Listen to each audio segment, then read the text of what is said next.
Então, olá, bom dia, pessoal. Bom dia. Eu agradeço a presença de todas as pessoas que fazem parte da Comissão de Heteroidentificação ou da Comissão Recursal de Heteroidentificação e do Programa de Artes e também das outras pessoas interessadas. As outras comissões ainda não estão formadas, né, as de heteroidentificação para o Programa de Música e para o Profarts. Então, essa apresentação também vai ser muito utilizada para apresentar essas comissões para essas outras pessoas. Quem vai falar um pouco sobre esse processo é o Caio Neto dos Santos, discente do programa de pós-graduação em artes, doutorando em arte e educação, integrante também da comissão do NUP, do grupo do NUP, né, Núcleo Negro da Unesp para Pesquisa e Extensão. Passar a palavra aí para o Caio. Obrigado. Isso. Muito obrigado pelo convite também pela fala. Também explicar que essa fala vai ser baseada na palestra que a gente teve com o Thiago Eliodoro no ano passado, né, organizado pelo NUP. E a intenção era que fosse esse material para a gente apresentar, mas a gente teve problema com a gravação, assim, então não tem os slides, e ele estava bem baseado na apresentação. Então, apesar de ter a fala dele, a gente não teria a parte dos documentos e explicação. Então, eu refiz aqui uma parte dos slides. Deixa eu achar aqui no computador. É isso. E daí eu vou fazer uma apresentação assim, total. Isso, vocês estão vendo totalmente, né? Tá bom. Então, uma coisa que é importante também falar é que isso aqui não é só uma formação no sentido técnico da banca, né? A gente não está apenas discutindo os procedimentos da banca, mas a gente também vai pensar o histórico e a política de bancas ou processos auxiliares de vamos colocar o termo certo, mas enfim, mas é isso, né? Que a gente chama popularmente de bancas de identificação, né? Então, começar, quais são os formatos das bancas, né? Que eu acho que é uma dúvida principal das pessoas. Como que a gente organiza? Porque, eu fui fazer um concurso e a banca era de um jeito, daí eu fui fazer uma universidade era de outro jeito, e então já tem uma questão inicial sobre o formato, né? E não há no Brasil um formato fechado ou pré-estabelecido para como as bancas de autoidentificação se darão no âmbito de editais de instituição de ensino. Essas possuem autonomia para decidir a melhor forma de aplicar sua avaliação, sendo comum que a avaliação seja por meio do fenótipo da pessoa candidata ao processo seletivo e não dos familiares, companheiros, conhecidos ou qualquer outra documentação. Isso é importante a gente falar porque é muito comum a gente chegar em bancas e ter esse questionamento mesmo, né? O que foi diferente em outro lugar, eu vi de outro jeito, não foi como eu estava esperando, ou enfim, ou a pessoa às vezes ser recusada e falar assim, não, mas eu venho de uma família que tem pessoas negras, ou eu sei como é a vivência e tudo mais. Isso a gente vai ver mais para frente, mas acho que é uma coisa extremamente importante a gente saber o que é considerado e o que não é, e como existe essa certa autonomia é, prevista pela LDB. Então, aqui uma foto, né, de uma banca de heteroidentificação da UFRJ. Já diga-se de passagem, é um material que a gente encontra na internet. As universidades têm materiais independentes sobre como as bancas elas se dão em seus espaços. E eu achei essa foto interessante porque ela já mostra exatamente tudo que precisa ter na banca, né? A pessoa que vai ser avaliada, né? Uma banca provavelmente composta de 5 pessoas, que está dentro da normativa das bancas, mas todas elas vão ter um papel, um documento, uma planilha, um sistema onde elas vão falar sim ou não, se elas consideram aquela pessoa negra ou não. E é sempre gravado, né? Então é importante a gente ver também que tem a coisa da gravação, né? Que é mais ou menos isso que eu falei, né? Então a gente tem esse formato de banca de avaliação, tal qual qualquer avaliação institucional. Isso é um procedimento complementar às políticas de autodeclaração racial, né? Seria o termo jurídico mais correto de a gente chamar as bancas de autoidentificação. Elas não são o único critério de avaliação, então também a gente tem é comum a gente ser questionado nesse lugar que parece que a banca ela é a única coisa que decidiu se a pessoa ia entrar ou não no processo, né? E ela tem a avaliação do fenótipo, eu vou reforçar isso várias vezes, né? Ou seja, a observação das características físicas das pessoas que estão ali participando do processo. E ela é um controle social da política de cotas, que a gente também vai entrar isso um pouco mais para frente. Então, esse aqui também já é um resuminho de como vai ser a apresentação. Eu peço desculpas, acho que vai ser uma apresentação tanto quanto longa, mas obviamente está aberta a perguntas. Quem tiver dúvidas, por favor, interrompa perguntas, traga observações e tudo mais. Então, vamos num certo histórico das bancas de autoidentificação. elas surgem como de acordo com o pedido de sociedades civis em resposta a demandas de fraude de cotas. E aqui é bom ter essas duas aspas, né? Porque aspas em bancas e porque aspas em fraude. Em bancas é aqueles critérios que eu já passei, então é porque a banca ela não é necessariamente uma questão extremamente decisiva, não é ela que vai decidir exatamente se a pessoa entra ou sai, não é uma avaliação no sentido de uma defesa de alguma coisa, né? A banca ela é aquilo, né? É um procedimento auxiliar. E essa coisa da fraude também é uma coisa muito difícil da gente conversar, porque você vai entrar numa questão de verdade, de unicidade, de uma questão de como a gente faz o recorte exato de quem está e quem não está dentro dessa política de cotas, né? Que é a grande discussão da política e que a gente vai ver aí com, enfim, durante a apresentação, como que isso foi resolvido ao longo dos anos. Ou como está sendo resolvido, né? Porque também a banca ela não é uma coisa definitiva, não é um processo que significa que é porque a gente está fazendo agora que a gente vai fazer daqui 50 anos ou daqui 10 anos. Pode ser que a gente tenha algum outro processo, né? E a grande questão que aparece é quem vai entrar nessas bancas, quem está apto para definir quem é ou não negro, como se estabelece isso, quais as pessoas mais sensíveis para essas bancas, sendo que no quadro de professores e funcionários, a grande maioria, se não a totalidade, é branca, né? Então, apareceu muito essa demanda quando as bancas começaram a surgir, dos próprias pessoas da universidade, que eram contra a política de cotas, colocarem essa coisa que, mas não tem ninguém negro aqui, né? E nós somos brancos, nós não vemos cor, nós não temos as coisas. Como é que a gente vai definir, né? Na verdade, a gente define isso no dia a dia. E qual a melhor forma de estabelecer na banca? Quais perguntas, quais avaliações, quais procedimentos, quanto tempo, quem vota, como estabelece o voto, né? Isso aqui também já dando uma prévia aqui, né?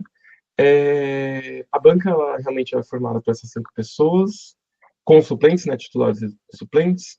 Normalmente ela não tem muitas perguntas, a não ser que sejam perguntas de avaliação, né? Acho que aqui no PPG a gente até mudou, né, as perguntas que eram feitas durante a banca. Enfim, as avaliações elas devem ser ditas, elas têm também as suas normativas para dizer quais são as questões que a gente vai avaliar, quais procedimentos, né? Quando vai ser a banca, o dia, como que vai ser dado esse voto, né? Então a gente aqui no IA, a gente faz aquela coisa de uma planilha que só o Bruno tem acesso e depois a gente faz uma como que é o nome? Faz uma média dessa planilha com aprovações e negações sobre as pessoas. Quem vota, né? Como se estabelece esse voto, enfim. Só que são coisas que a gente vai discutindo. Vamos passar aqui. E daí vamos pegar um histórico também do Brasil, que eu acho que é muito interessante, que é a gente vive nesse país da democracia racial, né? Somos todos iguais, todo mundo fala, né? Não consigo ver raça porque o Brasil não tem tanto racismo, né? Obviamente, hoje em dia a gente está com uma discussão muito mais avançada, mas se a gente entra nesse lugar técnico da universidade, né? De, a gente precisa corresponder ao que já foi escrito, ao que já dizem autores clássicos da área, a gente vai ver muitos autores ali dos anos da virada da passagem do século XIX para o XX até os anos 30, é muito enraizados nessa ideia de democracia racial, né? Somos todos iguais, não vemos cores. Se eu for falar que uma pessoa é negra ou que ela é branca, eu vou estar produzindo racismo, né? Mas tem aquela coisa que a gente fala, até trouxe essa fotinha aqui de uma formatura de medicina, que é só você jogar medicina no Google, assim. Você não vê pessoas negras, né? É assim, é uma coisa louca, assim, né? Então, se somos todos iguais, por que tem mais pessoas brancas em um determinado lugar da sociedade e mais pessoas negras em outro lugar? E é aquela coisa, né? Mas eu não sou racista. Mas daí a gente fala assim, não, então imagina um médico e um gari. A gente já cria, né, na nossa cabeça, não necessariamente uma cor de pele que vai ser diferente entre eles, mas existe todo um arcabouço por trás dessas pessoas que vai classificar elas em um ou outro lugar a partir do nosso imaginário, né? E percebendo isso, né, as cotas entram, então, cotas ou reservas de vagas, né, elas entram no sistema jurídico para tentar mudar esse perfil, fazendo com que as pessoas negras habitem esses outros lugares do imaginário, né? Porque elas, enfim, são muito bem definidas em algum lugar, né? Então, essa é uma das ideias da política de cotas, entendendo que a universidade é um espaço de possibilidade de ascensão social. Não necessariamente ascensão econômica, mas pode ser ascensão social, né? Então, a pessoa ser mais reconhecida, ter empregos melhores, não vai dizer que ela vai ser milionária, ou que ela vai vencer na vida, né? Não é esse discurso, assim. Mas que ela pode ter algumas relações que seriam diferentes daquelas esperadas a partir das suas características físicas, territoriais, de classe e tudo mais. E desse gráficozinho eu fiz bem baseado na pesquisa do Thiago, que ele até apresentou um bem parecido no passado, e que eu fiz de lembrança, tá? Porque realmente ele não pegou muitos dos slides. Mas a coisa é mais ou menos essa, né? A gente tem a democracia racial no país, isso é um discurso que ainda existe. Às vezes eu me sinto, eu vou ser bem sincero, eu me sinto meio alienígena, às vezes, falando isso dentro do IA, porque, pelo menos no campo dos estudantes, essa discussão não está muito superada, né? Assim, a gente fala disso com os estudantes, eles falam, não, pô, existe, de fato, precisa ser feito alguma coisa em relação a isso. Ou até os que são contra assumem que existe. Mas a coisa da democracia racial ela já caiu um pouco por terra. A democracia racial implica que todos nós somos iguais, né? Porque o Brasil é esse país de mestiços, de pessoas misturadas, a gente não consegue encontrar nossos antepassados comuns, né? Porque, enfim, existiram relações aí sexuais, existiram relações de afeto entre múltiplas raças e cores, não sei o quê, por mais que elas não sejam sempre positivas, né? Enfim, existiram. Porém, a gente tem que só algumas cores habitam determinados espaços, né? Como eu estava falando, e para isso cria-se uma política de reserva de vagas ou de cotas. Se a gente tem uma política de reserva de vagas ou de cotas, isso significa que existe uma distinção por raça e cor no país. E se existe uma distinção por raça e cor, então a relação social brasileira é racista. E daí, se ela é racista, nós não podemos ser todos iguais, né? Então, essa coisa da democracia racial, ela cai por terra dentro de... É muito legal. Isso é uma coisa muito interessante das bancas, porque ela se autodestrói, assim, essa teoria, né? Quem quer recusar as bancas não percebe a armadilha que está entrando. Porque é isso, né? Se somos todos iguais, não precisa existir banca, então por que a política de reserva de vagas muda tanto o perfil das universidades, né? A gente tem estudos, inclusive é um estudo que a gente precisa fazer no IA, mas a gente tem estudos em outras universidades que têm cotas há mais anos, né, reserva de vagas, então a UNB, a UFRJ, que elas têm desde 2002, 2004 as políticas de reserva de vagas, são universidades que a cada um ano ou 2 anos fazem um perfil dos estudantes, né? Eu não sei se a Unesp tem no sentido de toda a Unesp, né, ou do estado, mas eu sei que a USP tem, faz em relação a professores, técnicos administrativos e estudantes, mas acho que isso é uma coisa legal para a gente pensar para o próprio IA, assim, né? E daí convido a todos os professores que estão assistindo isso, técnicos administrativos, a participarem também disso, para a gente poder exatamente pensar a nossa política de reserva de vagas, porque isso daqui não é uma coisa que é para durar para sempre. Também já é importante. A política de reserva de vagas ela tem prazo, né? Então, o prazo dela, inclusive, foi 2025. Teve uma discussão e teve uma reelaboração da lei de reserva de vagas que a gente vai ver no final da apresentação. Mas a ideia é exatamente a gente poder ir sempre remodelando isso ao interesse civil, né? Que é a quem a política de reserva de vagas responde diretamente. Mas, enfim, é, saiu um pouco da linha, mas a gente já volta, né? E daí, tem essa pergunta que eu acho que é bem interessante, né? Quem que se declara negro no Brasil ou quem que pode se declarar negro no Brasil, né? E daí essa é a grande pergunta, que é onde mexe, né? Um pouco quando a gente vai falar das bancas, que é assim, putz, mas se chegar alguém que eu não sei como classificar, se chegar uma coisa assim, né? As pessoas ficam na dúvida, né? Nas bancas.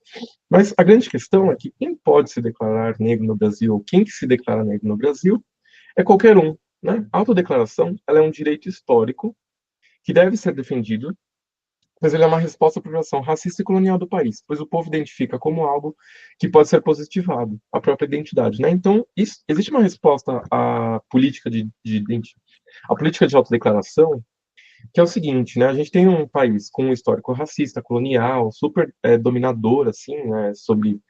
Em cima da raça, né? Em cima do fenótipo, né? Isso é uma coisa também importante, né? No Brasil é um racismo de marca.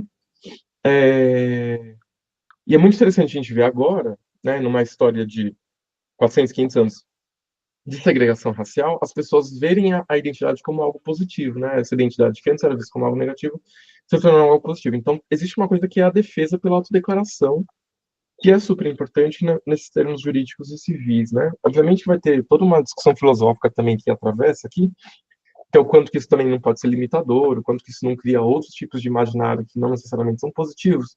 Mas o que é importante aqui é a inversão de positivação dessa identidade, que antes era vista como uma coisa ruim, e agora está sendo apropriada como algo positivo, algo a ser valorizado e que tem direitos, né? A gente está falando aqui também uma outra coisa muito importante, que são sujeitos de direito, né? Então não é uma questão totalmente solta, a gente vai também retomar isso durante a apresentação. E isso faz muito sentido, né? Enfim, indo vindo na apresentação, é a coisa dos mitos de origem, né? Quando a gente pensa em Europa, principalmente, a gente tem uma metáfora nacionalista do sangue, né? Então, os ingleses, eles são ingleses porque eles vieram de um determinado povo muito específico. Os irlandeses são irlandeses porque eles vieram de um povo muito específico. Eles falavam uma língua específica, eles comiam comidas específicas, eles navegavam barcos específicos. A mesma coisa vai ser com os franceses, com os portugueses, com os espanhóis. Ainda que tenha, obviamente, suas diferenças, né? Também não é uma coisa tão rígida, não é um monolito, né? A cultura não é esse monolito que você finca, ergue ele e ele existe e é inquestionável, né? Quanto mais pesquisas são feitas, mais a gente vê que as culturas são mistas, né? Elas têm contaminações entre si, no sentido positivo e negativo, né, da coisa. Então, mas isso ainda existe, né? Por isso que a gente chama de mito de origem. Ainda existe na Europa essa ideia que a nação ela é daquele jeito porque existe um sangue comum correndo na veia daquelas pessoas, né? E isso é o que move um pouco os Estados Unidos, né? Aquela coisa da lei da uma gota de sangue, né? Então, se você tem uma gota de sangue negra no seu corpo, então você já é negro, né? E que é uma coisa totalmente diferente do Brasil, que, por exemplo, é uma surpresa para as pessoas quando eu falo que a minha mãe é branca. Daí as pessoas ficam assim, meu Deus, como assim? Mas você é negro, né? E, tipo, e sim, assim, de fato, né? Existe a coisa da miscigenação. Mas eu, enquanto sujeito, sou uma pessoa lida como negra, né? Majoritariamente lida como negra. Já teve situações onde eu não fui lido como negro. E tudo bem, né? Também essa leitura ela tem várias questões que a gente vai ver também um pouco mais pra frente. Então, o que acontece, né? Se na Europa a gente tem essa metáfora nacionalista do sangue, no Brasil a gente não tem como definir essa origem comum, né? Como eu estava falando. A gente tem a miscigenação, onde surge essa ideia da democracia racial. E a identidade como política nacional, desde o governo Vargas, isso é importante, né? É uma política de governo que se baseia na mistura das raças. E a gente vai ver, por exemplo, é nesse governo que a gente vai ter uma institucionalização do futebol, a gente vai ter uma institucionalização do carnaval, mas a gente vai ter ele como uma referência brasileira, né? Então tira-se o negro dela e deixa como brasileiro. Isso é uma coisa interessante a gente perceber também, né? Quais são as referências culturais do Brasil, né? É o axé, é a música, é o samba, né? Mais especificamente, é o futebol, é o carnaval, é a capoeira, são as árvores coloridas, os animais coloridos, né? Quando a gente pensa uma coisa bem turismo, né? Do Brasil, assim, vai para esse lugar. E é muito louco como muito disso vem de culturas negras ou culturas indígenas e se isola totalmente essas culturas quando a coisa é nacionalismo, porque precisa criar esse Brasil e apaga-se esse povo, né? Então, enfim, é importante também entender que tem um histórico de apagamento das pessoas negras dentro da história do nacionalismo brasileiro, né? Então, comidas, danças, músicas, manifestações cotidianas podem ser traçadas desde locais diferentes, materializando uma ideologia da mestiçagem, algo que obscurece a realidade e sustenta a democracia racial como propaganda internacional. E é isso que eu estou, né, explicando um pouco. A gente tem essas muitas manifestações cotidianas, culturais, que se apaga o sujeito negro e deixa só a coisa feliz e colorida, né? Como a gente conhece. Aqui é um pouco a teoria, né, da redenção de cada uma desses blocos, que a gente tem essa mulher negra que está agradecendo aos céus, porque a filha dela, que já é um pouco mais clara que ela, casou com um homem branco e teve um filho ainda mais claro, né? Teve um filho branco, né? Então, como se ela fosse salva, né? O Cã são os descendentes de Cã são aqueles que são amaldiçoados na Bíblia, né? Para ter a pele escura e assim serem escravizados, sofrerem as mazelas da humanidade e tudo mais. Então existe essa pintura, né, que é uma pintura feita na Academia de Belas Artes, Imperial de Belas Artes, na passagem da Academia Imperial para a Academia Brasileira de Belas Artes, né, no Rio de Janeiro. É feita pelo Modesto Bloch, que é um professor, e que é uma pintura levada assim, pelo mundo durante a época para mostrar como o Brasil seria uma sociedade branca daqui 100 anos, daqui não sei quantos anos, que, diga-se de passagem, ou é esse ano, ou foi ano passado, ou é ano que vem. Então, aquele aviso que a gente faz para as pessoas negras, né? Talvez a gente desapareça, né? Seguindo essas regras, assim, do nada, porque, segundo eles, as pessoas já seriam todas brancas no Brasil. E por que tem uma coisa muito interessante aqui, né?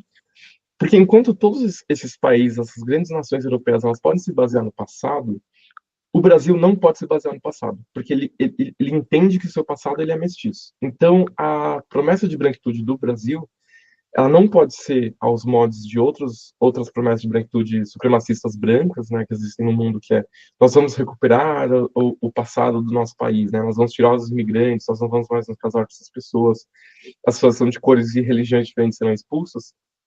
A gente não tem como fazer isso no Brasil.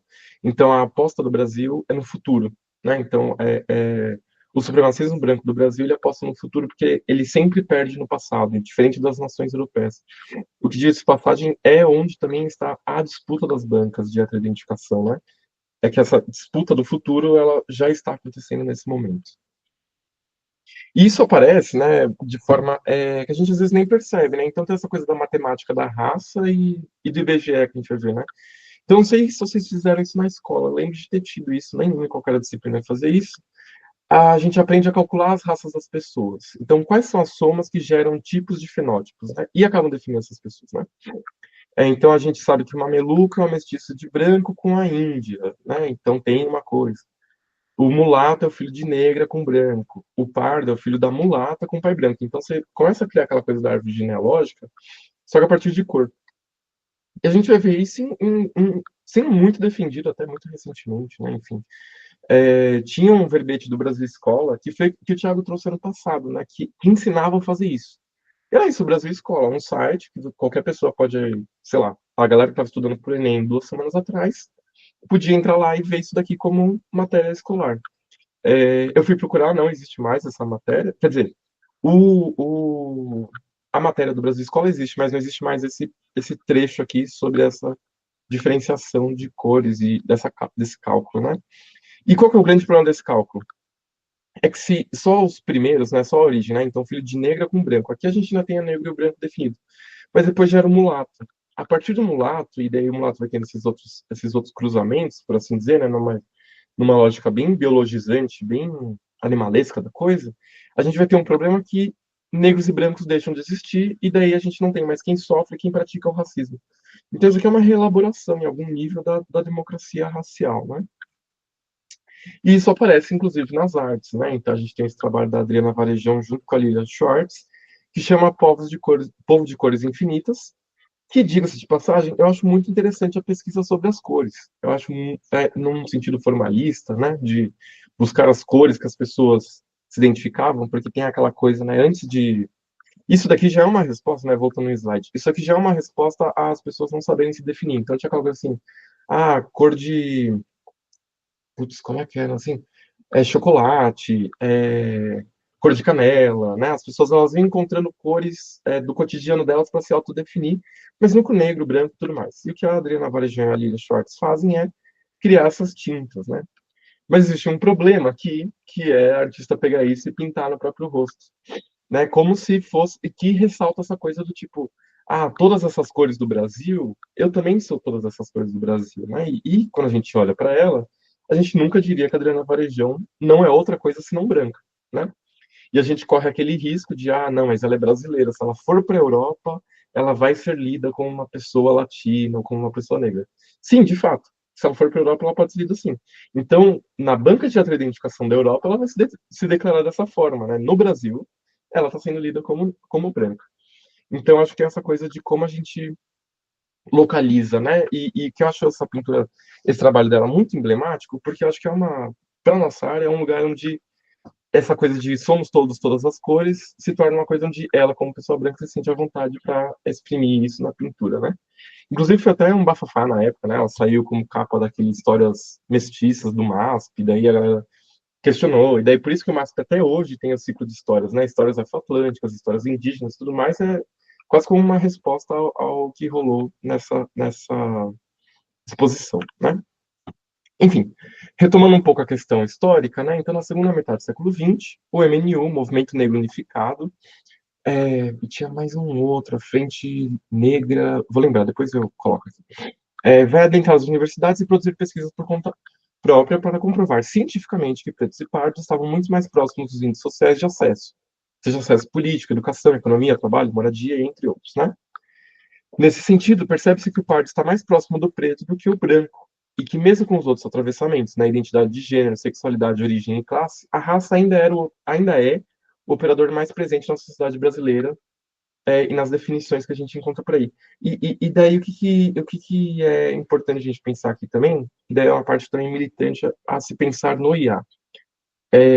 O nosso edital ele tem abertura para vários tipos de atravessamentos sociais, né? Uma coisa que a gente também tem que observar, obviamente, por causa do limite de bolsas que a gente recebe anualmente, é se esses outros atravessamentos acabam apagando a ideia inicial da política de reserva de vagas, que é a racialização por cor, né?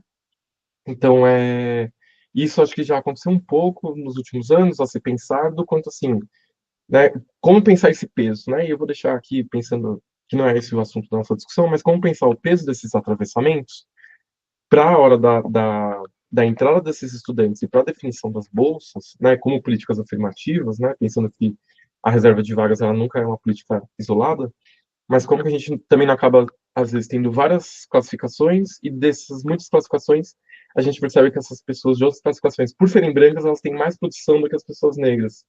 Ou têm condições sociais melhores que permitem que elas façam mais coisas, e nisso, toda a política de reserva de vagas, ela ela se distribui para outras pessoas, que ainda é importante, mas ela esquece a sua base, que é a questão da racialização, né? E voltando um pouco no IBGE e na matemática da raça, né, a partir dessas pesquisas do MNU, né, o IBGE, para tentar resolver o problema de identificação e autodeclaração, reúne 5 grupos étnicos raciais no Brasil a partir das discussões com a sociedade civis, né, MNU e outros movimentos. E a gente vai ter, então, uma grande definição, que é pretos, pardos, brancos, indígenas e amarelos. Sendo pretos e pardos, estando dentro da categoria de negros. Então, isso tem uma coisa também que é muito louco da discussão, porque as pessoas falam assim, mas eu falo negro, eu falo preto, eu falo pardo, então a gente pode falar pretos e pardos. A gente sabe que está dentro da categoria negros, né? E aqui é bem interessante também, essa pesquisa a cada 10 anos, a variação de pessoas, né? Então, muitas vezes as pessoas olham esse gráfico e falam assim, nossa, morreram muitas pessoas brancas, né, que são esse laranja, em 91 até 2022, e nasceram muitas pessoas negras. Isso é uma leitura possível, sim, é uma leitura possível. Porém, né, pessoas pardas e pretas, né, pessoas negras, esse vermelho e esse verdinho. Uma leitura possível é essa, que houve uma morte de uma parte da população e o nascimento de outra parte da população. Porém, o mais aceitado é que, pela positivação da identidade, mais pessoas começaram a se autodeclarar pretas e pardas. Então, não é tanto uma mudança de nascimentos e mortes, mas mais uma questão de autodeclaração e de positivação da raça. Que, obviamente, entra naquele problema de pessoas brancas se declarando como negros, pardos ou indígenas, por uma questão que a gente vai ver que nem sempre é uma fé, né? Em 95 a gente vai ter a Marcha contra o Racismo pela Igualdade para a Vida, que é conhecida como Marcha Zumbi dos Palmares, e que por pressão, né? Então as pessoas às vezes também falam, o Fernando Henrique Cardoso ele assumiu que existia racismo no Brasil, porque ele é um homem muito bom. Mentira, assim, né? Pode ser que tivesse suas questões, mas a grande questão é que esse movimento e essa marcha faz uma pressão para que ele reconheça o racismo como algo verdadeiro no Brasil. E é a primeira vez que juridicamente a gente vai ter um presidente reconhecendo o racismo no Brasil. Isso vai ter impacto, obviamente, para as discussões da época, mas que a gente vai ter logo em seguida a Conferência de Durban, realizada em 2001, e ela vai ter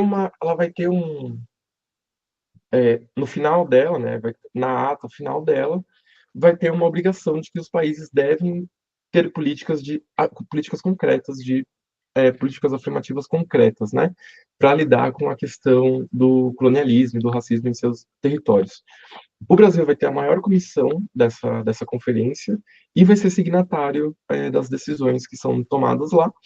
Então, isso vai ser um catalisador das demandas, enfim, tanto vai ser um catalisador das demandas do movimento brasileiro, negro brasileiro, como vai ser o chão, né, a base para essas políticas vão vir nos próximos anos. E que é onde a gente está hoje em dia, né? Então, assim, abertura para exposições com artistas negros ou editais com coisas com produções negras, elas são totalmente derivadas dessa conferência de Durban e a cada 10 anos, a cada 20 anos, isso é reavaliado, né? E daí eu reelaboro aquela pergunta que a gente fez, né? Então, agora quem quer se declarar negro no Brasil, né? Dentro desse cenário. E quem quer pode se declarar negro no Brasil, né? E daí já chega uma outra questão, que é o direito à autodeclaração, né? Porque daí a gente vai ter um problema aqui que é, se qualquer um pode e também quer se declarar negro no Brasil, né, como eu estava mostrando, não podemos entrar num julgamento moral sobre a pessoa, né? Isso é a principal questão da banca de identificação, a gente olhar e falar assim, poxa vida, eu não posso, essa pessoa está de má fé, né? E por que a gente não pode? Porque ainda que não seja lida como negra, a sua vivência em religiões de matrizes africanas, em territórios com maioria negra, na diferenciação da família ou amigos, na identificação com certas características, faz com que a pessoa se autodeclare. E nós, enquanto banca, temos que ouvir a declaração como um direito exercido, eximindo a intenção de fraude ou má-fé da pessoa declarante. Existem pessoas com má-fé nas bancas? Existem. Nós, enquanto banca, né, enquanto uma banca que vai avaliar a autodeclaração, a gente não pode imputar isso na pessoa imediatamente. Obviamente que assim, né? A gente sabe que existe essa questão. A gente já lidou com isso, inclusive, no nosso instituto. Mas a gente tem que fazer uma questão que é a avaliação jurídica da coisa, né? E quando eu trago todos esses outros elementos que podem fazer a pessoa se declarar, eu dou um exemplo, né? Eu tenho uma amiga que, assim, ela é branca, olho claro e loira, assim, né? Tipo, amiga de profissão, assim, da vida, né? Depois da faculdade, assim. Conheci ela. E foi muito louco que uma vez, num churrasco que a gente tava, ela chegou pra mim e ela falou assim, eu nunca sei o que declarar nas bancas. Eu fico muito na dúvida. E daí eu olhei pra ela e falei, mas assim, você é branca, você é loira, você tem um olho claro, tipo, como você não sabe o que declarar? E daí ela começou, a justificativa dela era que, na família dela, era que tinha o cabelo menos liso. Então ela cresceu ouvindo que ela era é, tipo assim, a neguinha, assim, a escurinha da família, assim, era um apelido carinhoso dela dentro da família. E ela cresceu com uma questão de imagem, assim, tipo, eu não sei agora se eu sou branca mesmo, porque entre as pessoas brancas que eu conheço, eu não tô dentro desse negócio. E daí tem uma coisa que é muito interessante a gente pensar, que é muito impossível uma pessoa sair de qualquer outra definição de raça e entrar em branco. Mas é muito possível o mínimo detalhe tirar a pessoa de branco e colocá-la em qualquer outro lugar, né? Então, se a gente fosse fazer uma linha, assim, tem branco de um lado, negro do outro, né, preto do outro, e ela fosse uma linha direta, né, disso, a parcela dos brancos seria minúscula. E daí sair dessa parcela é cada vez mais fácil, mas entrar nela não. Né? Porque é isso. E daí, quando a gente vai fazendo banca, né, fazendo várias bancas, conversando com pessoas que pesquisam bancas, a gente vê como isso é comum, assim, as pessoas, elas estão num convívio extremamente branco e porque elas fazem uma pequena coisa que tira elas do que é imaginado para pessoas brancas, elas já começam a ter uma crise de identidade e, enfim, a autodeclaração, ela é um direito, né? Então, essa pessoa entra nessa questão, mas e daí a questão da banca é entender isso. Por quê? Daí vocês podem me falar, pô, então a gente não tem o que fazer? Temos, nós temos o que fazer. Porque a função da banca, e essa é a coisa mais importante da gente sair daqui entendendo, é que ela identifica o público-alvo de uma política pública de combate ao racismo. Ponto final. Assim, se a gente possa definir a banca, seria nessa frase, né? Então a gente não está afirmando ou confirmando a pessoa como pertencente a um grupo negro ou não. A gente não está definindo a pessoa como a raça da pessoa. O que a gente vai avaliar é se a autodeclaração da pessoa, que é um direito dela, que está sendo exercido, é válida para a política-alvo que está sendo aplicada, né? E uma coisa que é muito dura e difícil de falar, mas que a gente sabe que existe, é que política pública tem recorte e limite. Ela define aqueles que acessam ou não, né? Nessa mesma disciplina, né? Enfim, acho que foi no começo, né? Mas eu fiz uma. Quer dizer, o Thiago veio dar uma palestra no passado, e ele veio dar essa palestra porque eu fiz uma disciplina com ele na USP sobre bancas de autoidentificação. E foi, para mim, o maior choque foi que na primeira aula ele virou e falou: gente, política pública não é para todo mundo. Né? Política pública ela precisa definir seu público e a gente precisa entender qual é o público da política. Né? Ela tem uma limitação ali de acesso. Então, e isso é que é muito importante entender, né? Então, a banca, ela identifica público-alvo. Então, a gente não precisa ir para a banca pensando assim, ah, mas quem sou eu para dizer se uma pessoa é negra ou não é? Ah, mas se eu falar que ela não é, ela vai se sentir mal. Não é essa a questão que a gente está tratando aqui, né? E daí a gente vai ter, né, essa base, né? Por que a banca ela se baseia tanto pelo fenótipo? Que a gente tem esse texto do Horaci Nogueira, né, Raciais no município de Itapetininga, escrito em 1952, que vai definir o racismo brasileiro e se estabelece pela marca, pela visão e reconhecimento de características do indivíduo, e não pela origem, que seria a descendência, cultura e relações familiares, como no caso dos Estados Unidos e países europeus. O subtexto desse autor, que é muito interessante, é que não só os negros têm características próprias, como os brancos também possuem diferenças E essas características são intercambiáveis e dependem das leituras territoriais e culturais. O que é importante falar disso, né? Porque às vezes a gente vai falar sobre racismo, a primeira coisa que a gente pensa é pessoas negras. Mas essa definição de pessoas negras como uma raça implica que outras raças existem, inclusive as raças brancas. E uma coisa que é legal que ele está fazendo é que existe uma leitura que é territorial, que é cultural. Então, por exemplo, quando eu falei que já tiveram pessoas que já me falaram que eu não sou negro, eram pessoas de Salvador. Eram pessoas de um lugar que é extremamente negro, assim, que pessoas são muito mais escuras do que eu. Então elas olhavam pra mim e falavam assim, você, puta, pra gente, não sei se você passa como negro, assim, né? Tipo, se eu fosse numa banca lá, mas isso não significa, veja só, que eu, Caio, não seja uma pessoa negra, né? Que eu não possa me autodeclarar como negro, que eu não possa ser reconhecido por outras pessoas como negro. Então aqui uma questão moral, né? Minha vida não vai acabar por causa disso, né? E também não só essas pessoas vão definir algo ou não, né? Ao mesmo tempo, se a gente pega uma banca, é muito engraçado, porque daí eu falo com amigos meus do Sul, né, que estudaram, sei lá, Porto Alegre, né, dos lugares mais sul, assim, do Brasil, e eles falam, meu, acho que qualquer pessoa de São Paulo que vier fazer banca aqui passa como negro, porque tem toda uma ideia do que é ser branco, que não vai, que ninguém entra, assim, então todo mundo passa como negro nas bancas.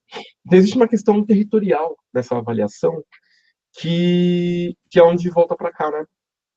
A identificação do público-alvo, ela é uma identificação territorial, né? Então é muito importante, por exemplo, que a nossa banca ela seja composta por pessoas que vivem minimamente no estado de São Paulo há algum tempo, que elas já entendam como essas relações se dão aqui, né? Então, aqui, ó, lá, cheguei, eu estava adiantando o próximo slide. Então, a composição da banca, né?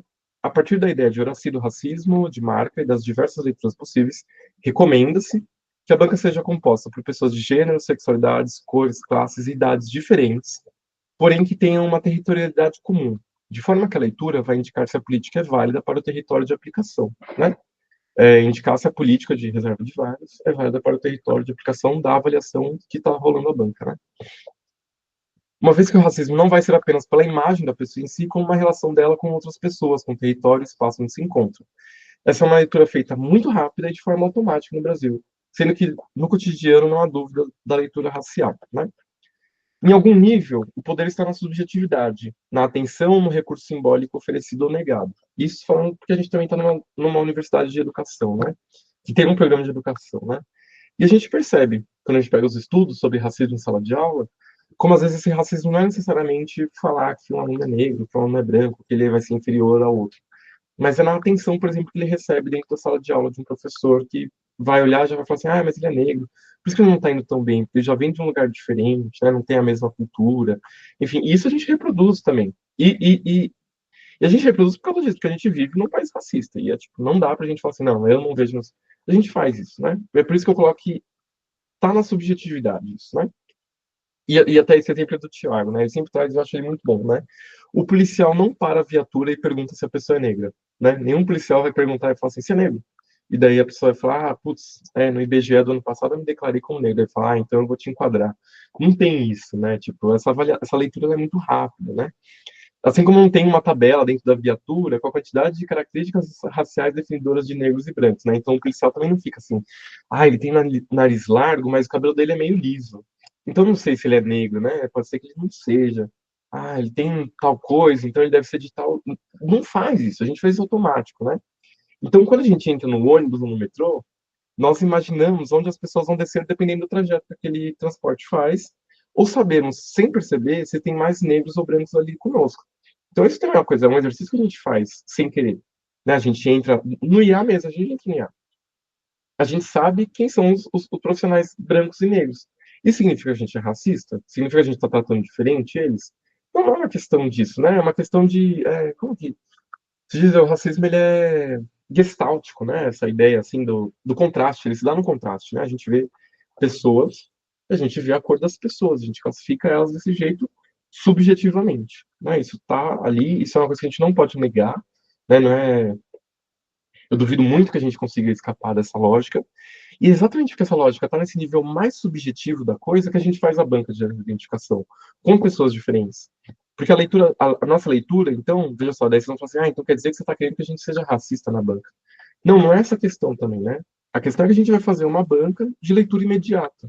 Então, quanto tempo dura uma banca de identificação? Ela dura 15 minutos. Por quê? Principalmente no IA, né? Porque no IA a gente tem 20 pessoas para avaliar. E a questão é assim, a pessoa ela entra, você vai ver a pessoa na câmera, vai pedir para ela deixar a luz mais forte, né? Porque pode ser que a luz esteja escura ou que a câmera não seja tão boa. E é isso, a gente pede isso e tá ótimo, porque daí a partir de uma boa iluminação, a gente vai ver as características físicas da pessoa, a gente vai agradecer a pessoa. Vai ter a planilha que provavelmente o Bruno vai mandar no chat, né, no dia da avaliação, ou individualmente para vocês, e vocês vão falar, candidato um, sim, não, sim, não, sim, não, sim, não, sim, não. Todo mundo votou, tudo isso é enviado ao Bruno, né, que tô falando Bruno porque eu imagino que seja responsável por isso, assim, né? Mas ao técnico administrativo responsável, né, na época, sobre essa avaliação, e é ele que vai ver se teve mais sim, mais não, e vai emitir o parecer da banca.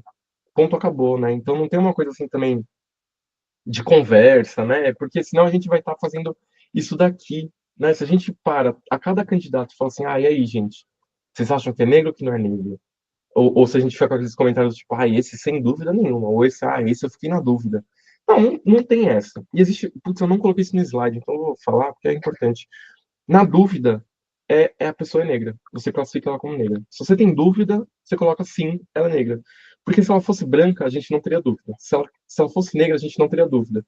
Mas a partir do momento que há uma mistura racial, a gente coloca sim. Por quê? Porque se a gente ficou na dúvida, outras pessoas podem ter ficado na dúvida. Nessa dúvida das outras pessoas, ela pode ter sofrido racismo. Então, como orientação, na dúvida é sim, né?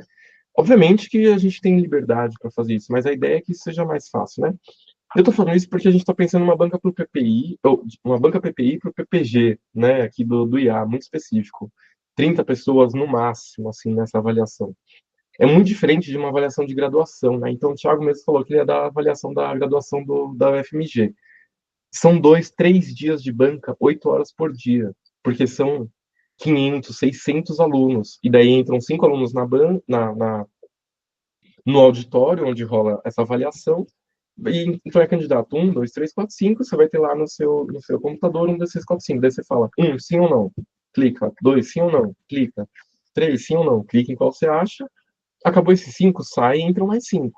E isso vai seguindo, né? Então, pra gente tá muito tranquilo, assim, né? Tipo, fazer essa banca. Mas pensa, se você tem 600, 700 pessoas para serem avaliadas, não dá para pessoa a pessoa a gente se olhar e falar assim, puta, e aí, essa pessoa? Ela é branca ou ela é preta? Ai, e ela, não sei, hein? Né? Não dá pra gente ficar fazendo essa avaliação, então é importante a gente seguir nesse lugar muito imediato. Pode falar, Bruno.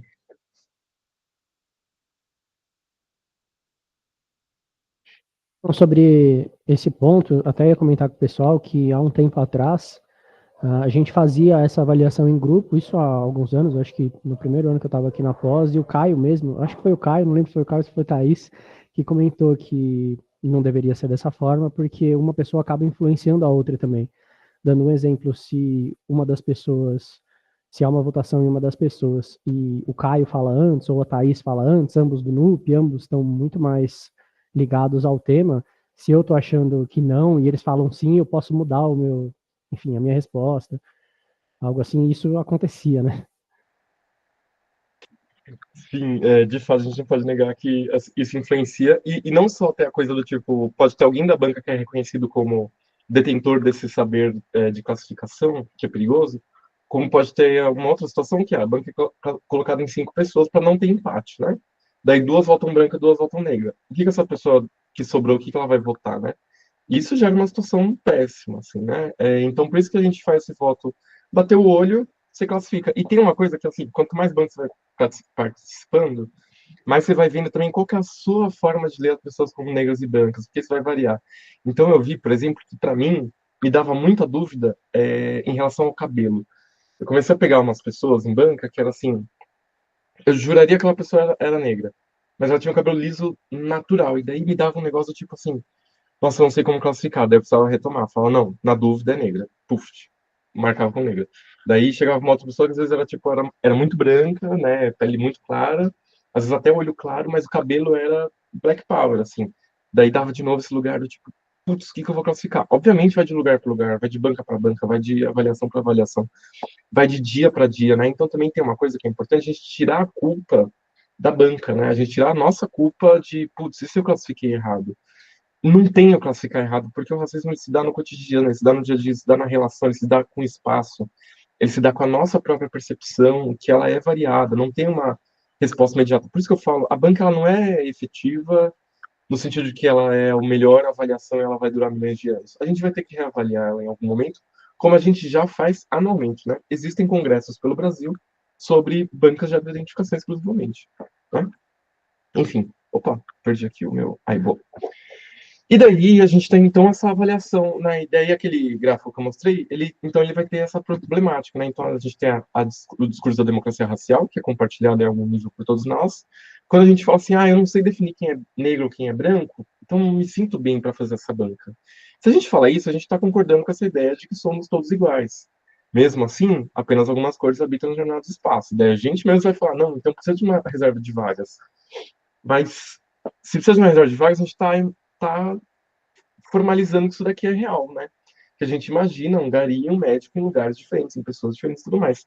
Então, a gente comprova a distinção por cor e a gente comprova lá dentro de nós mesmos, assim, né? Então, essa coisa de não sei definir quem é negro quem é branco, a gente precisa ter em certa medida, um tapa na cara de falar assim, porra, não, na verdade a gente sabe. A gente foi educado. A gente teve isso como matéria escolar para fazer isso, né?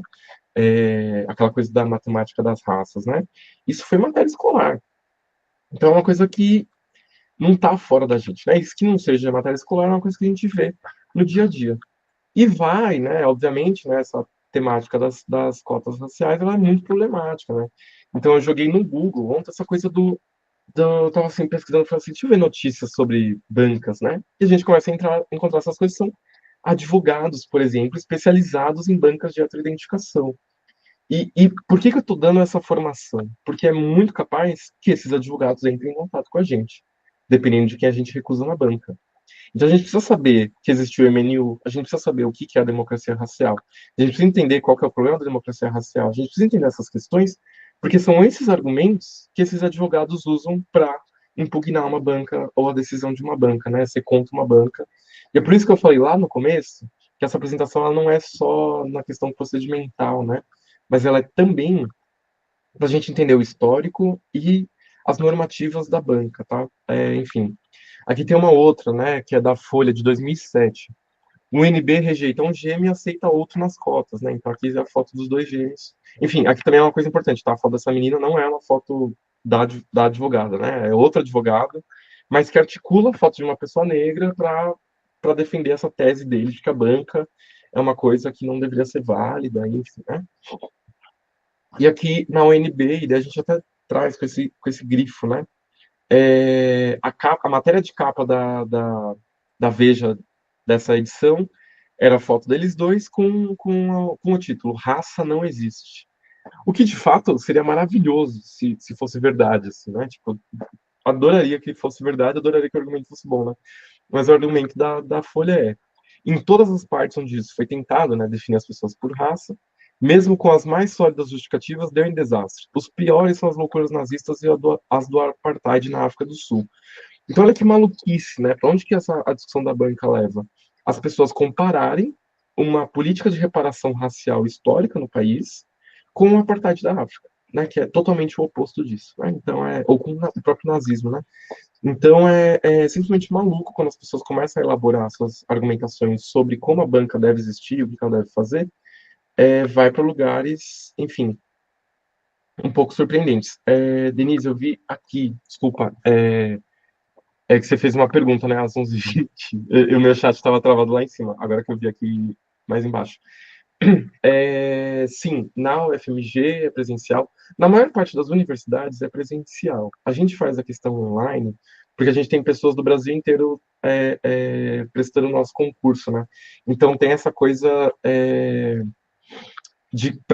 por causa do acesso, a gente faz a nossa banca online.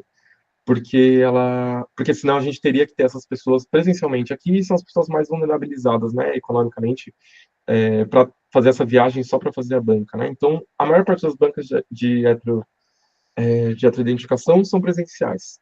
No PPG e a gente optou pela online, por essa questão do acesso mesmo, né? Acho que era dúvida. Bruno, pode.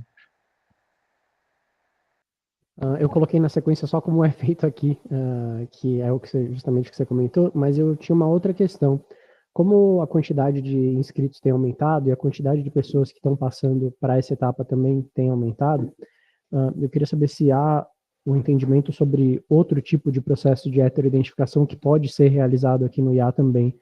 Eu estava conversando, se eu não me engano, com o Jefferson, que é da Unifesp, que faz ciências sociais lá, e eles gravam um vídeo lá no começo, na primeira etapa. Gravam um vídeo que é usado para a comissão de heteroidentificação e só se há recurso que chamam para uma outra etapa. Enfim, eu queria só saber o que você acha disso, se vale a pena aqui ou não. Eu sei que ainda são poucas pessoas e dá para fazer esse processo, mas é que eu não sei como vão ser os próximos processos seletivos, né? Nos últimos anos aí a gente tem tido 200 inscritos mais ou menos, e nesse ano a gente teve 400 e poucos. Enfim, está aumentando bastante a quantidade de pessoas. Mas só para você comentar um pouco. Obrigado. Imagina, sem problema. Isso a gente vai ver, lá no final eu trago a LDB. A LDB é assim, apesar de existir a normativa número 4 de 2018, que é a que estabelece como as bancas elas são executadas, né? E é isso, é uma normativa, né? Então não é uma lei, uma coisa que a gente precisa seguir a regra, mas ela é uma orientação, né? E tem mais uma outra, né? A própria lei de cotas, né? A 12.990, a gente vai rever, tá escrito aqui, enfim, ou 12.711, não lembro agora. Mas a gente tem algumas normativas, mas existe uma coisa da LDB que ela dá autonomia para a gente realizar o processo seletivo como a gente quiser, né? O que acontece é que, se eu não me engano, na própria Unesp, a banca era por foto. Então, na graduação, né? Então, as pessoas que se inscrevem na graduação, precisam enviar uma foto, essa foto tem que ter uma determinada avaliação de qualidade. Então, é essa foto que vai ser usada para a avaliação dessa banca. Em caso de recurso, vai para o banco presencial, né? Ou em caso de dúvidas, enfim, eu não lembro exatamente qual que é o critério que está sendo usado pela reitoria, porque também tem isso, né? A graduação é uma comissão central da reitoria que faz a avaliação. No âmbito do PPG, a gente tem ainda mais autonomia para aplicar essa banca como a gente quiser. Então, sim, a gente poderia fazer essa banca por gravação. Acho que, por exemplo, é porque qual que é o primeiro? A nossa primeira etapa é envio do projeto, né? Então teria que ser talvez pela gravação da entrevista, mas também a gravação da entrevista tem dados sensíveis, né, dessa pessoa. Talvez tenha a coisa do anexo de uma foto da pessoa no processo. Só que o anexo da foto da pessoa entra, e daí sim, né, vou usar esse termo, mas não deveria ser melhor, entra em casos de má fé. Então entra em casos de pessoas tirando foto em lugares escuros, com uma maquiagem mais escura, usando turbante, né? Isso é uma coisa comum, a gente já presenciou isso. Então também a foto ela é meio perigosa. Sendo bem sincero, eu acho que o vídeo ainda é o melhor, assim. Mas também fica o convite de quem está assistindo a nós pensar em outras propostas e possibilidades, né? Para a gente passar para os próximos anos, porque é isso, né? A gente está num crescimento aí é, muito bom. E isso também já é uma resposta, acho que isso já é, por exemplo, um bom dado da eficiência da política de cotas. Se as pessoas não vissem possibilidade de passar no nosso processo seletivo, elas não estariam se inscrevendo cada vez mais no nosso processo seletivo, né? E daí imagino que esse número seja de estudantes ao todo, né? Mas, obviamente, com essa quantidade de estudantes a mais, a gente tem outras pessoas, né? A gente, obviamente, vai ter essas pessoas negras, quilombolas, indígenas, refugiados entrando dentro desses processos, né? Opa, passei aqui de novo no lado do errado, né? Então, a banca não deve ser encarada, né, retomando esse ponto, né, não deve ser encarada com medo de negar à pessoa a sua cor, sua família, sua origem, sua cultura. A pessoa pode ser super envolvida na cultura negra, mas talvez ela não seja sujeito de direito da política. Esse é o termo específico que a gente vai trabalhar. Mas deve ser enfrentada com seriedade em respeito aos sujeitos de direito de acesso à instituição de ensino, no nível docente, técnico administrativo ou técnico docente. E aqui tem uma questão muito importante que é, no IA, a gente não tem. No IA, não, desculpa. Na Unesp, a gente não tem nenhum documento da própria universidade, da própria reitoria, sobre políticas afirmativas para técnicos administrativos ou docentes. Então, em concursos administrativos e docentes, a política de cotas ou de reserva de vagas, ela não tem como ser aplicada porque isso depende de um posicionamento da própria reitoria, né? Mas a gente já tem isso no nível discente. Então, isso também é uma disputa que a gente precisa lutar por ela, né? Pelo menos aqueles que são interessados para que isso aconteça, né? E essa discussão foi elaborada por diversos pareceres até se manifestar com uma orientação número 4 de 2018. Então agora vai ter muito texto, texto grifado. Obviamente, vou dar o nome dos textos onde isso é citado para vocês olharem. A gente não vai discutir ele inteiro, né? Só peguei alguns trechos específicos.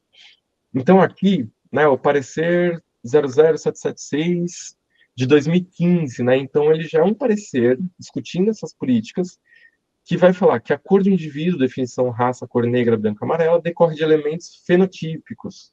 Né? Então, depois a gente vai ter um outro tópico, o tópico 25. Vagas para negros, aplicação de políticas de vagas para negros ou de averiguação fenotípica. Né? Isso foi até o Lewandowski que assinou esse posicionamento e tudo mais. Né? Depois aqui, enquanto a maioria dos indivíduos argumentará que a raça pode ser definida como uma classificação biológica baseada nos compartilhados traços genéticos e atributos físicos, na verdade não há nenhuma característica racial aparente, distinta e definida. Além do mais, não foi descoberto nenhum gene que seja típico de um grupo racial que se distingue de outro.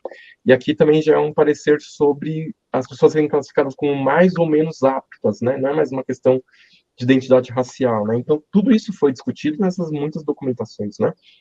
A sociedade se utiliza de características físicas ou fenótipos associados com uma raça em particular como uma maneira de explicar a diferença da natureza humana, que é sobre um livro sobre ações afirmativas, um livro publicado no Rio de Janeiro em 2011. Então, assim, não é uma discussão, é isso que eu estou trazendo para vocês, já é um resumo de muitas discussões, né? Então, aqui, o primeiro aspecto a ser considerado é a explicação do quesito avaliado em sede de comissão de heteroidentificação. O fenótipo apresentado no momento do procedimento para fins de heteroidentificação. Então, pode até ter isso, né? Às vezes a pessoa ela chega e fala assim, não, mas quando eu era criança, todo mundo me via como negro. Olha essa minha foto de criança.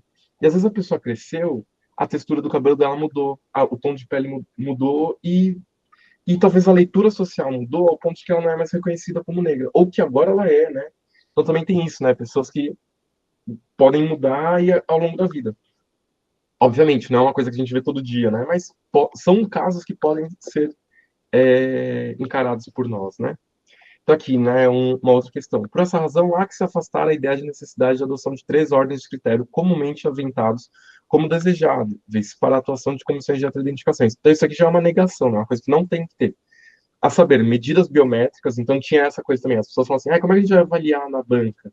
A gente vai ter que fazer, tipo, frenologia, né? Pegar aqueles compassos e medir o tamanho do nariz, o tamanho do crânio, a curvatura do cabelo, né? Tipo,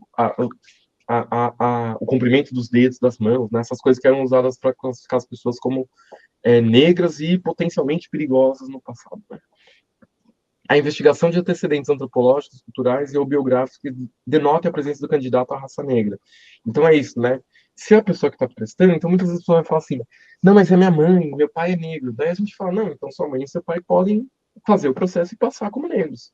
Mas você, às vezes, não, né? Tipo, a gente também tem que fazer essa diferenciação que a pessoa ser descendente ou se casar ou ter um parentesco não classifica ela, né? Ou até essa coisa que apareceu agora que é mais perigosa, que é a pessoa fazer o teste de DNA e sair lá no DNA, lá no genótipo dela, que ela tem uma descendência de Gana, de Moçambique, de Angola, né, que são os lugares que vieram para o Brasil.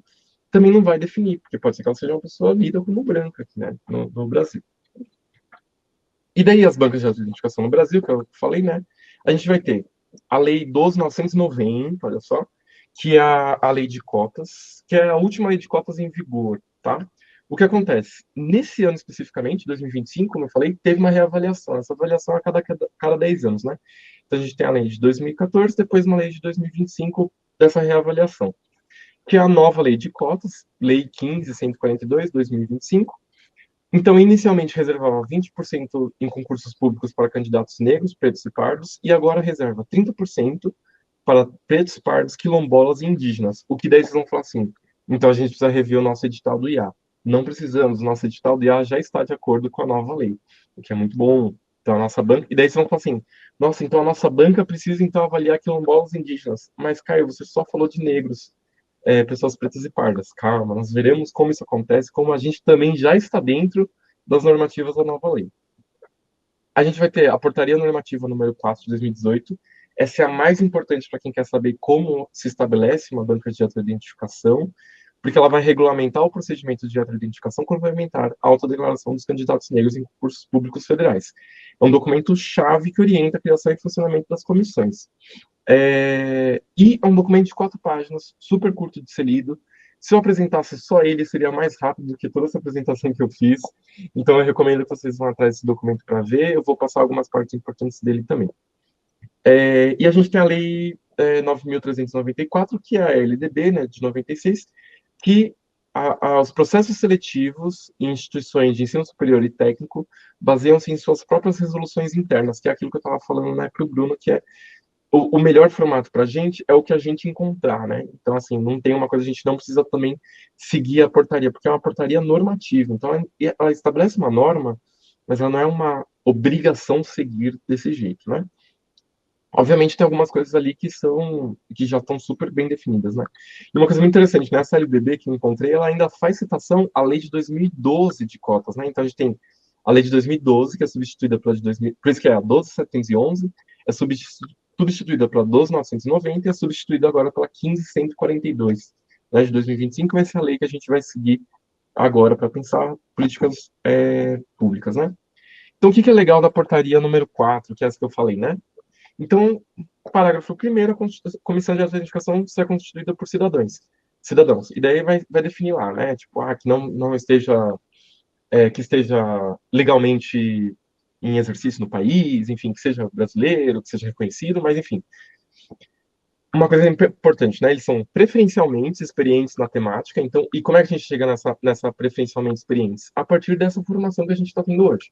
Por isso que essa formação ela é importante, para atender essa normativa, né? Preferencialmente experientes na temática de promoção de igualdade racial e enfrentamento ao racismo. Parágrafo segundo, a comissão de identificação será composta por 5 membros e seus suplentes, algumas definições sobre como esses membros são estabelecidos, que é o que eu trouxe, né? Pessoas de lugares diferentes, com temáticas diferentes, com preocupações diferentes. E ela deverá atender ao critério de diversidade garantindo que seus membros sejam distribuídos em gênero, cor e preferencialmente naturalidade, né? Sejam de uma mesma região. Enfim, termos de confidencialidade, né, uma coisa importante que a gente define na banca não pode ser dito, né, entre as pessoas, para não ter influência e para não ter a coisa, para não dar munição de impugnação da banca, né, enfim. E daí aqui o artigo 9º. A comissão de identificação utilizará exclusivamente o critério fenotípico, né, aquilo que eu estava falando, a gente vai olhar pelo fenótipo, ou seja, as características físicas da pessoa, e serão consideradas características fenotípicas do candidato ao tempo de realização do procedimento, ou seja, as apresentadas no momento da avaliação, né?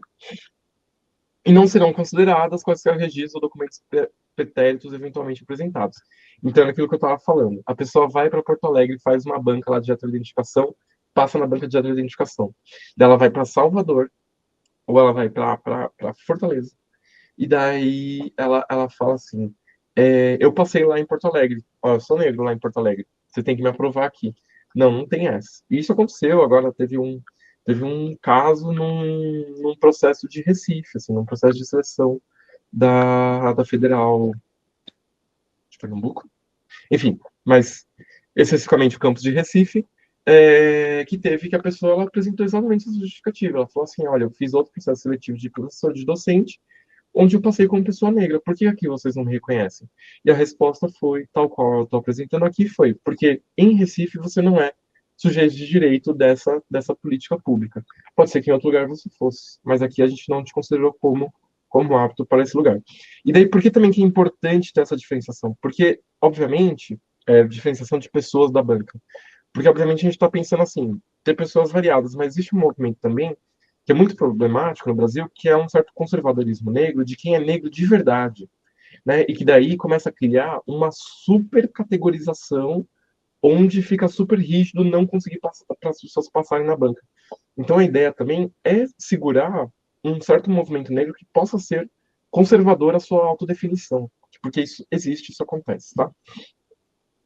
Eu prometo que está acabando, tá? Eu sei que a gente já passou de 1 hora de conversa, mas estamos nos slides finais. Então, assim, continuando essa portaria, uma coisa interessante, né? O artigo 10. O procedimento de heteroidentificação será filmado e ela pode ser utilizada na análise de eventuais recursos, que é o que a gente faz, né? A gente filma a nossa banca. Se a pessoa entra com recurso, a pessoa não precisa passar numa outra banca, mas essa gravação ela é enviada para outra banca. Obviamente, se a gente achar que essa pessoa precisa passar por uma banca presencial, a gente tem autonomia, enquanto instituição de ensino superior, para fazer essa avaliação fisicamente, né, presencialmente. Artigo 11, serão eliminados do concurso público os candidatos cuja autodeclaração não forem confirmadas. E isso também é uma coisa também super perigosa, né? É super perigoso porque você fala assim, putz, mas é aquela pessoa que está na dúvida se ela é branca ou não. E se ela não passar? Ou se ela não se declarar? E aqui existe uma questão que é o caráter pedagógico da política de reserva de vagas, que é, muitas vezes a pessoa que fica na dúvida e ela acaba não se declarando porque ela tem medo de não passar, é uma pessoa que dificilmente teve que pensar numa relação racial dela ao longo da vida. Ela só nesse momento que ela viu a banca que ela precisou pensar, opa, peraí, e agora? Eu sou negro ou não sou negro, né? Porque daí entra naquela questão que é a questão pedagógica do processo, que é fazer as pessoas também refletirem sobre sua própria categorização racial de mundo, tá? Então, esse artigo 11 ele é bem específico numa questão pedagógica mesmo, social pedagógica, sobre as pessoas terem que, não só as pessoas negras, né, terem que pensar se elas são negras ou não, mas outras pessoas que nunca se pensaram como negras terem que pensar o motivo pelo qual elas são negras. E, obviamente, né, se elas se depararam com isso dentro dessa portaria, elas já olharam antes que a portaria avalia o critério fenotípico, né? Então, também tem ali uma coisa de você ir lendo e pensando assim, como é que se estabelece uma pessoa negra no Brasil? Ainda dentro da portaria, a Comissão de Identificação deliberará pela maioria dos seus membros sobre forma de parecer motivado. Ou seja, é aquela coisa que a gente estava falando, né? Se a gente faz conversa, ou se a gente faz declaração, né? Tipo, eu voto sim, eu voto não, eu voto sim, eu voto não. Essa coisa a gente quebra com esse critério de maioria dos seus membros. Porque daí a gente começa a ter uma coisa de influência das pessoas entre si e não só de uma pessoa fazendo a leitura se ela classifica a pessoa como branca ou não.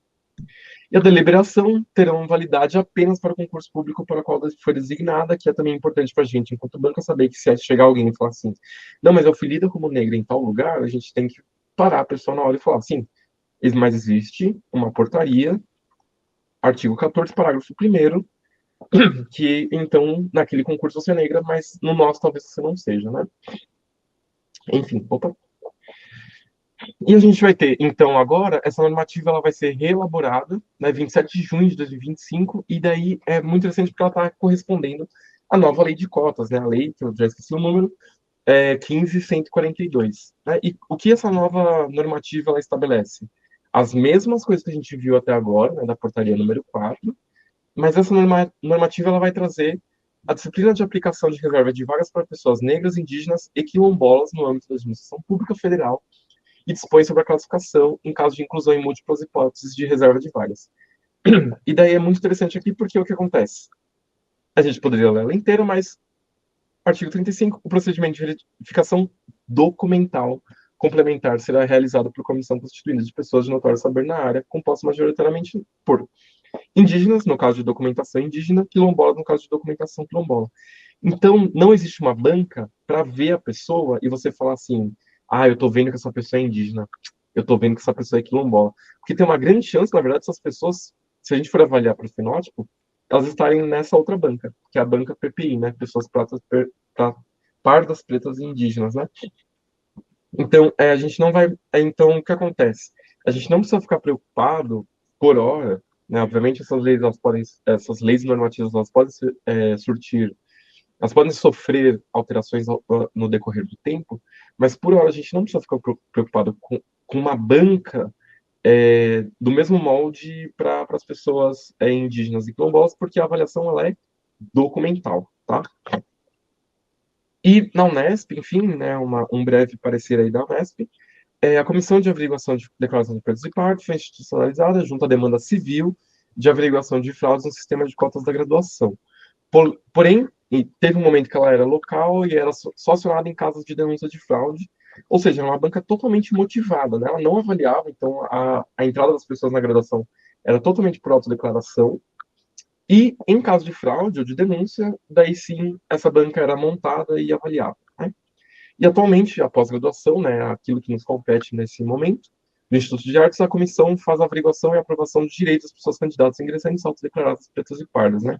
Então a gente já faz isso, não espera a denúncia vir, mas já faz essa avaliação prévia, né, para pessoas, para saber se a pessoa tem direito a ingressar como sujeito de direito da política, né? Se a gente coloca lá comissão de averiguação de heteroidentificação ou bancas de heteroidentificação da Unesp, vai ter um sitezinho, né, uma página na reitoria dedicada a isso, e a gente vai ter as resoluções da Unesp, né, então a resolução 18 de 2023, o relatório das atividades da Comissão Central de Averiguação e da Comissão de Avaliação Recursal do Sistema de Reserva de Vagas para pessoas pretas e pardas, também de 2023, e a portaria número 78 de 2023 também. O que é muito interessante ver como são portarias extremamente recentes, né? E elas mesmas citam como não tiveram muitos documentos anteriores, assim. Então, ver como também, para a nossa instituição, a banca de identificação da reserva de vagas, né? Ou a comissão complementar, ela é uma coisa bem recente ainda, em discussão, ainda sendo avaliada, né? E é isso, eu agradeço. Ah, não, não é isso não. Aqui, na verdade, é um vídeo. Desde 2000 vou dar um pausa aqui. Que é um vídeo da Unesp explicando como funciona a banca da graduação. Recomendo a todos que vejam, tá? Não vou passar aqui. É um vídeo super curto, de 5 minutos, mas eu não vou passar aqui porque tem algumas questões com ele, assim. É um vídeo que, pelo que eu conversei com algumas pessoas, está sendo reavaliado e reproduzido. Reproduzido no sentido de ser produzido novamente, né? E não de ser exibido ao cansaço, assim. Mas ele tem um problema logo no começo, né? Que ele fala assim, a função da banca é entender quem são os negros de verdade, né, e tudo mais. E como a gente já viu, né, com as discussões até mais recentes, essa coisa do negro de verdade, ela não existe, assim, né, ela é uma coisa, enfim, que é local, que é de classe, que é de relação, ela vai ter as suas particularidades ali, ainda que, em geral, as pessoas negras são sempre classificadas como negras no Brasil inteiro, né? E daí, agora sim, né, encerrando aqui a nossa apresentação, qual seria um resumo possível para a gente pensar a nossa banca PPI do PPG-IA, né? Então, uma banca composta por 5 pessoas, titulares e suplentes, não coloquei aqui, né, mas que seja representação discente, docente e técnico administrativo, né, que a gente tenha, e dessa forma a gente tenha o máximo de variedade dessas pessoas, né, então pessoas com cores, gêneros, idades e classes diferentes também, e daí vocês vão falar assim, mas então eu preciso ficar no corredor perguntando quem é o quê? Não, né, gente? A gente faz essa leitura no dia a dia, né?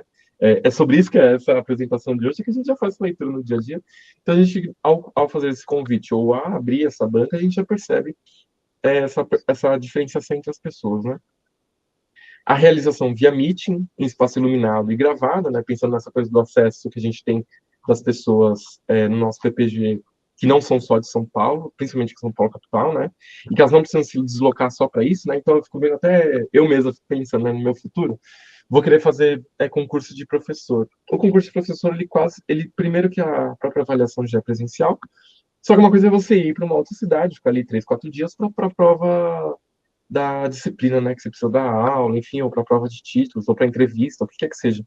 Só que daí, quem é PPI, né, pretos, pardos indígenas, precisa ficar, às vezes, um mês a mais no lugar, ou voltar numa outra semana, porque a banca de heteroidentificação, ela vai ser dali tantos dias.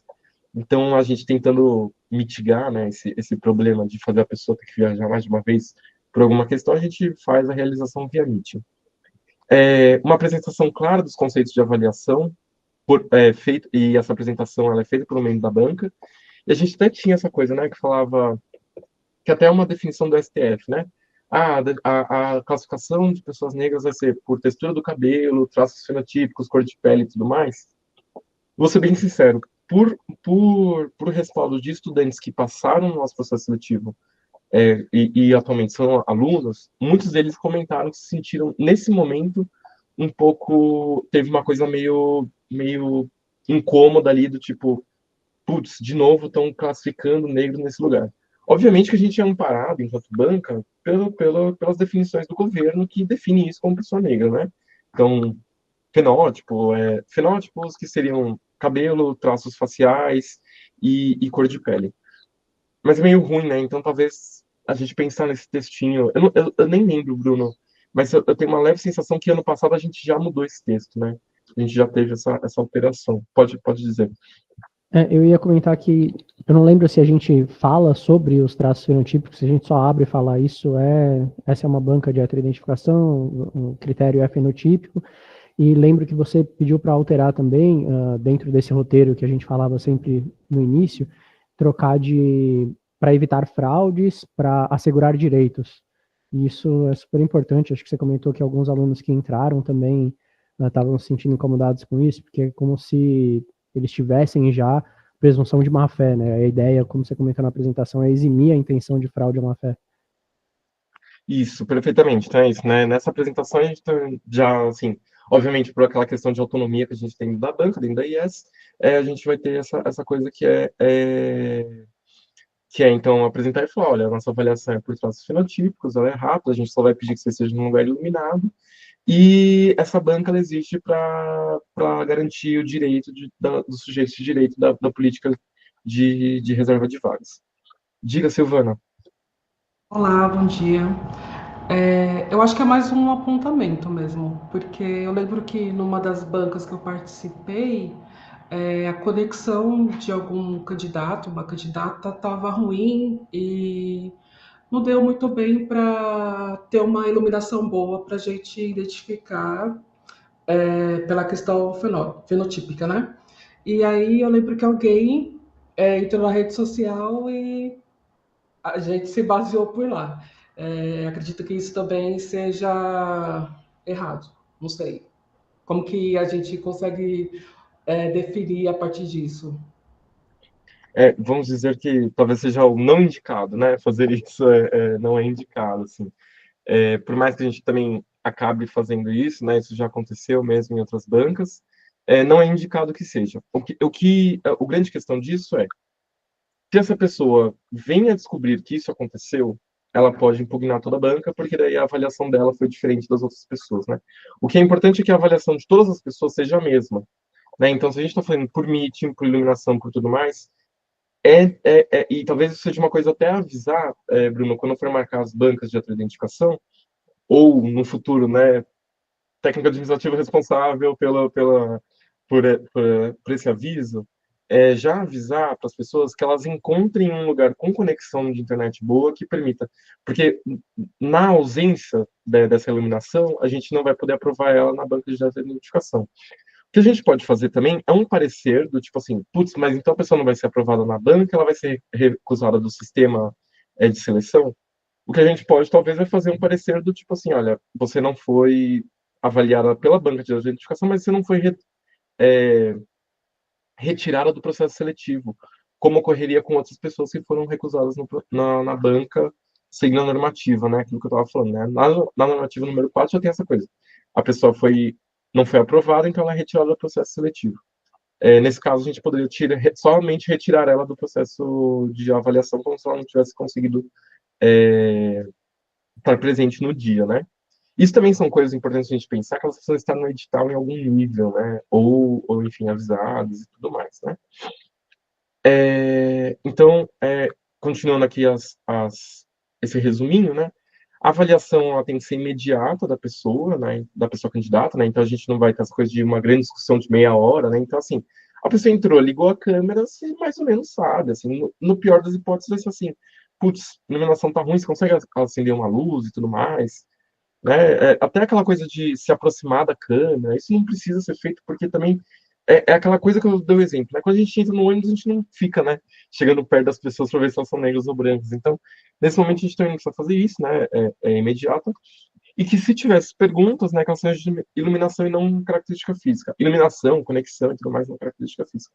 O que a gente também pode pedir é aquela coisa do tipo assim, putz, pessoa, desliga o seu modem e liga de novo e vê se a internet melhora, e daí a gente te joga para o final da fila da avaliação, assim.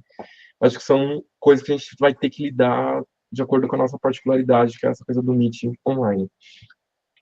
Outra coisa importante, o voto dos integrantes são secretos, sem discussão entre os membros da branca, né, para não ter aquela coisa do peso. A maioria dos votos define a aprovação ou negação da pessoa na política. Então, na política de reserva de vagas.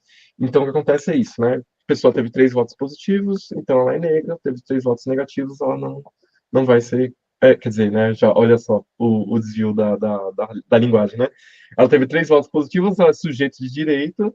Ela teve 3 votos negativos, ela não é sujeito de direito, né? Para além de definir se ela é de um determinado grupo ou não, ou se ela é enfim, pertencente a uma autoidentificação, identidade e tudo mais, né? E a gente não vai avaliar aparentes ou outros documentos apresentados nessa banca especificamente. Obviamente, nas bancas pessoas indígenas e quilombolas, aí sim a gente tem a avaliação exclusivamente documental, e daí é muito interessante porque o próprio documento, né, o mais recente, deixa eu voltar aqui, né, opa, mais um, aqui nessa normativa 261, ela já tem até quais são os documentos válidos, né? Porque o RANI também caiu, né? Não é mais necessariamente pelo RANI, no caso de pessoas indígenas. Pessoas quilombolas já têm outras instituições que podem aprovar esse documento, que não só o líder ali da região, ou uma questão de FUNAI, né? Que era um grande problema em luta desses movimentos nessas aprovações. Ainda tem problemas? Ainda tem problemas. Isso que a gente está discutindo aqui não é perfeito? Não é perfeito. O ideal é que isso não precise existir, o ideal é que isso não precise existir num determinado futuro. Mas, no momento, com o que a gente trabalha, né? Então, a gente chega aqui, e agora sim, né, a partir desse último slide, né, a partir das recomendações que eu já passei para vocês, que vocês vão ver, né, assistir o vídeo da Unesp ou ler as diretrizes, vai ser muito parecido com o que eu estou falando aqui, mas eu recomendo que vocês leiam, porque é uma questão de, obviamente, até autoproteção, né, no sentido de acusações que possam vir a ocorrer contra a banca de identificação. E com isso eu agradeço muito a vocês por estarem aqui hoje, né, nessa segunda-feira às 10h30 da manhã. E também agradeço a todas as pessoas que estão assistindo o vídeo, que não puderam estar presentes, mas que estão engajados, estão preocupadas com a melhor execução possível dessas bancas de identificação. Então, muito obrigado. E acho que aberto a dúvidas e tudo mais, né? Já tem uma outra dúvida da Denise sobre as datas, né? Eu não sei, acho que pensando agora que vai ser uma coisa mais dúvidas, até para a gente ficar mais tranquilo, acho que a gente pode parar a gravação. Pode ser, Bruno? Ou não sei, se vocês quiserem também gravar isso.